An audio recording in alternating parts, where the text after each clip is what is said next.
absolute banger. I mean, it is so easily one of the best fights in this entire series, which is weird, right? Because it wouldn't make sense that if a protagonist has boring powers, then their fights would be boring too. But the truth is, when characters have to push their basic abilities to their absolute limit, the simple abilities work super well in this really complex world. Because the Nen system already requires so many freaking explanations, giving the main character a straightforward ability creates this perfect lens for viewers to understand this very complex. All hope you're having a blessed day. I've got another video today, and this is all about protagonists and their abilities. Some people love the overpowered protagonists and all the magic and amazing things they can do, and other people like the more basic powers, the ones you have to really think about how you use them in order to get an advantage. Let's explore which one is better in today's video. You watch an anime and suddenly some random side character pulled out the most mind-blowing, insanely creative ability you've ever seen. You're sitting there like, what just happened? But then you look at the main character, you know, the most important person in the entire story, and you realize that their power is basically punching hard. What? So I did some a little bit more than that this isn't rare at all. It's a trope that's been around for a very long time, from the oldest classics to whatever new series came out last week. So here's what we're going to do. I'm going to show you protagonists with some of the most basic abilities ever, and we're finally going to find out why side characters get all these cool powers while main characters always get boring powers. To understand why this kept happening, I knew there was no better place to start than with the classics, because those were some of the most famous protagonists of all time, and almost everyone loves at least one of them. Okay, so to understand exactly what I'm talking about, I need to show you this one character from Bleach. This series has this, you know, completely random enemy who's like there for a couple of chapters or something, and he genuinely has one of the trippiest abilities in all of anime. This guy is pretty cool. That he opens and they reveal these tiny jelly beans that represent the organs of his enemies that he can just break. Oh, and that breaks the real organs, okay? Like, super creative, super weird. And now you got Ichigo, the main character who basically has, one ability. An energy slash. Okay. But later in the series, he gets Bankai, one of the coolest transformations in all of anime. It looks absolutely beautiful. Those who unlock it get extremely unique and complex abilities. Ichigo transforms, and his slash changes color. I mean, he's not lying, What is he? the actual heck, Ichigo? Okay, so what about Naruto? So, at some point, Naruto fights this guy called Neji, who has this whole elaborate fighting style, okay? Number one, he uses these specialized that can see energy running through people's bodies. Number two, he uses his fingers to hit these points of energy. And number three, if he needs to protect himself, he has this defensive technique called rotation, where he spins to create this defensive sphere, which just looks amazing. And that's genuinely just scratching the surface. It was very cool. Do you know how many abilities Naruto has in this entire series? First, he has shadow clones, which sounds cool, but it's literally him creating copies of himself. And second, he has Rasengan, which, again, sounds really cool, but it's basically a ball of energy that spins really fast and then breaks stuff. And the funniest part is that throughout the series, they just give him like 10 variations of this one move. And by the way, do you want to know how he beats Neji? By creating... This is why I have to stop the video here, because once again, people disrespected my boy Naruto, even though his bag is much bigger. Firstly, he has Tailed Beast Bomb as attacks, but then he also has Sage Mode, which is another technique. He has... Okay, that's not a good look. He has Sage Mode, he has Transformation Jutsu, he has Summoning Jutsu. Like, this is a bigger bag than all the villains in the series, if you really think about it. Because why is you putting Naruto at such a high standard of he needs to have X, Y, Z abilities, where other characters only use one or two themselves? Like, how many abilities does Sasuke use, for example? Kakashi, he's a copy ninja, but then again, we only see him use like 3 as well. So we're putting all these styles of Naruto, which is unfair, but yeah. That's what I had to say about that.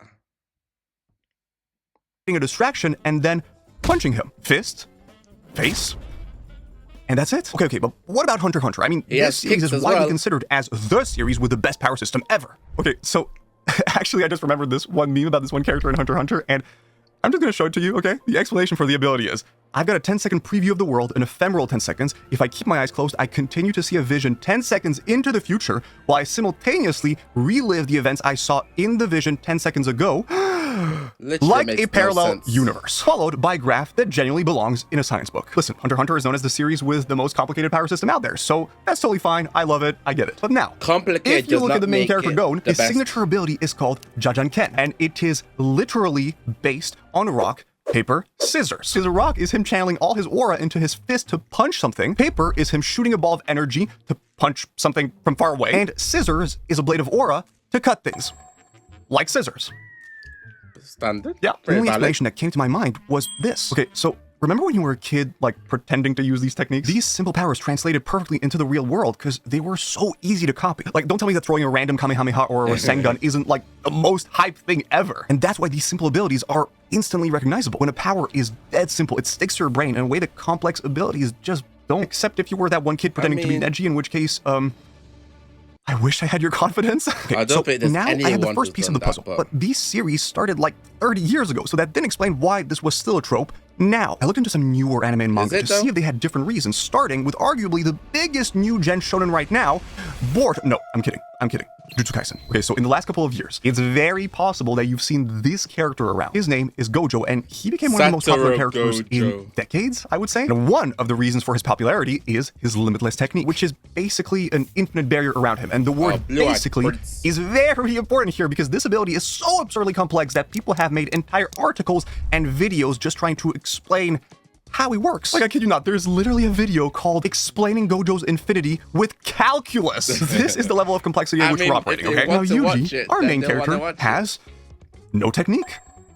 Like, you think I'm joking, but this dude is just a really athletic guy who can punch things. Okay, I'm lying. Gojo actually taught him how to put energy into his punches, which makes his punches stronger. My bad. Like, take his battle against a character called Mahito. One of the most intense fights in all of Jujutsu Kaisen. His opponent turns himself into tiny balls. He turns himself into this barbed wire thing. He turns himself into whatever that is. And he does so much more, so much of this absurd stuff. And here I made a list of all of Yuji's moves in the fight. So it's kick, kick, punch, double punch, kick, punch, big punch, push, kick, double kick, big punch, kick, kick, punch, punch, big punch, stare into his soul, win. And trust me when I say that this fight is an absolute banger. I mean, it is so easily one of the best fights in this entire series, which is weird, right? Because it wouldn't make sense that if a protagonist has boring powers, then their fights would be boring too. But the truth is, when characters have to push their basic abilities to their absolute limit, that's really fun. Every victory feels super satisfying because we know that this guy is working with a limited toolkit against opponents with completely broken.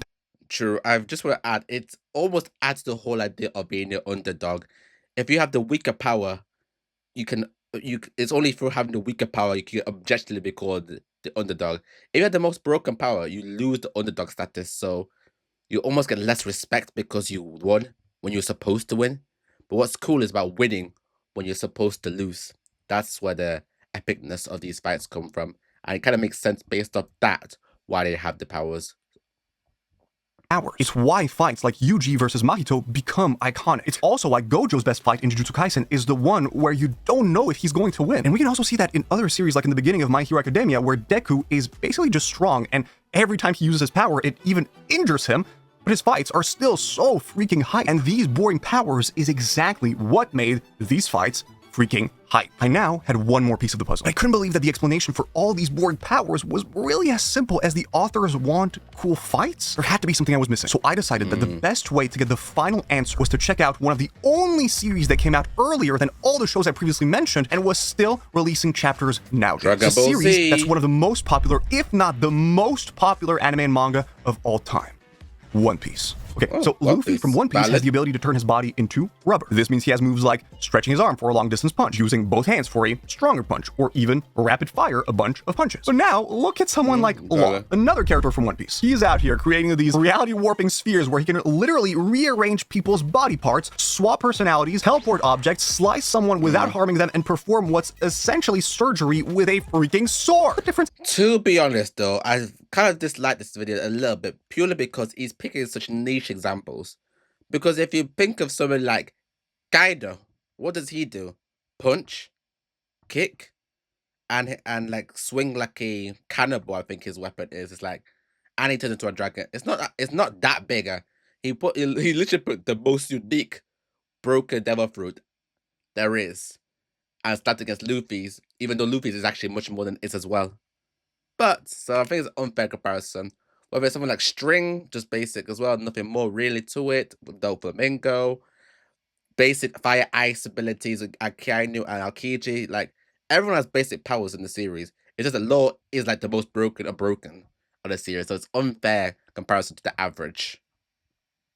It's kind of crazy. I felt concerned because for the moment, One Piece was going in the same direction as all the other examples, until the author did something pretty freaking cool. So as One Piece progresses, Luffy starts doing stuff like creating finger nets to trap enemies, or twisting his arm like a spring to create more powerful punches. He even inflates specific body parts like a balloon. Then we get to his gear transformations, which are basically these awesome power-ups. And the reason I'm showing you all that is that there's something crazy about it, is that every single one of his new moves or transformations has something to do with the properties of rubber. I was shocked to find out that even some modern authors used a similar approach. When you use very, very loose anime logic to add on.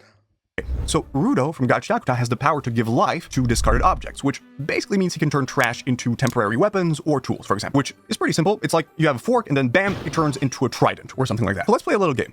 I'm going to give you a couple of objects that Rudo uses in the series and see if you can guess what he turns them into. First, we have a protective amulet. Personally, if I hadn't read the manga, my guess would probably be some kind of shield, but it actually transforms into this massive octopus-like barrier with tentacles that can block attacks, but it only works against enemies who actually want to harm him. Okay, what about this computer keyboard? It turns into this keyboard rifle that fires homing keys, and when they hit an enemy, they punch holes in the exact shape of the letter on the key. Okay, but what about this completely simple box? It transforms into this enormous floating monster head. Luffy's rubber body and Rudo's trash transformation are perfect because the concept is so easy to understand, but at the same time, applications are limited only by the imagination of the freaking author. This creates very true. I am a sucker of abilities what have like power with a condition.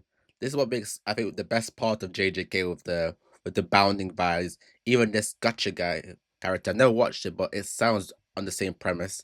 Powers where it's limitless within constraints, I feel are just so cool and unique, and they're always very enjoyable to watch. But I'd love to hear your notes on this video for today. What would you say is the most unique power in anime that you've seen? Drop them in the comments below for today. Such a good foundation if you want a series with a long run. But there's something even more important here. In One Piece, the simple abilities create possibility. By giving protagonists boring powers with clear rules, they open up more creative avenues than complex abilities. In Naruto, the simple abilities reinforce his character arc. He starts as like the worst student, and his signature technique becomes Shadow Clone, the very technique he initially completely failed at. The Rasengan carries deeper significance as a technique invented by the father he never knew. These simple, boring abilities carry the story's message. Effort and determination matter more than innate talent. In Hunter x Hunter, the simple abilities work super well in this really complex world. Because the Nen system already requires so many freaking explanations, giving the main character a straightforward ability creates this perfect lens for viewers to understand this very complicated world. In all those cases, those goated authors know that simple protagonist powers let you focus on things that actually matter. But now my question was, are boring powers really the best solution? Like, are we going to have protagonists with punches for the rest of anime history? So I decided to look at the ultimate series for weird and complex abilities. JoJo's Bizarre Adventure. Okay, so this series actually started with the same pattern we've been talking about. The first three protagonists had very straightforward abilities. Jonathan had punching, Joseph punching, and Jotaro had punching. But then I genuinely have no idea what the author did to his brain or what, beautiful mystical life experience he went through, but this series completely flipped. For example, this guy had the incredible ability to imbue life to inanimate objects, like he can transform money into literal butterflies. This girl's ability lets her unravel her entire body into strings, which she uses for everything from fighting to stitching wounds to eavesdropping through vibrations. And this guy starts by shooting his fingernails as projectiles, but eventually gains the ability to create dimensional portals with the speed of rotation of the fingernails he shoots. What kind of nonsense happening? is What makes that? JoJo so freaking fascinating is that I've never watched it, but I am looking forward to the next part of JoJo's. deliberately moved away from simple protagonist powers and embraced complexity. And the series only got way better after that. It proves that while simple protagonist powers work well, it's not the only viable option. In the right hands, complex powers can actually be super cool. Listen, there are a lot of good reasons for protagonists to have boring powers. But what I can say 100% is that there's no best way to handle protagonist powers. Every method can produce absolute bangers when executed properly. And one thing's for sure, is that it will never not be hype to get up and pretend you're throwing your favorite ability.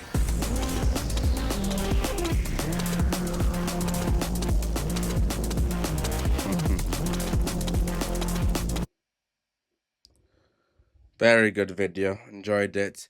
And it is true. I agree with some parts of it and I kind of disagree with others. Maybe not disagree, but I feel like a lot of the examples used were only to just pick and choose according to the agenda he had for the video.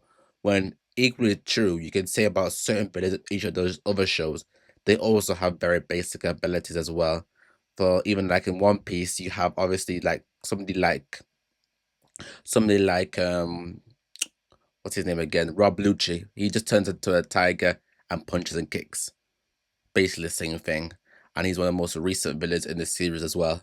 Obviously, you got the Guards Knights coming in, and they're all quite unique. But it's true. There's always different examples. But I think that was the video for today. Thank you. Let me know what you thought about it. And to the next video, like, comment, subscribe, and ciao.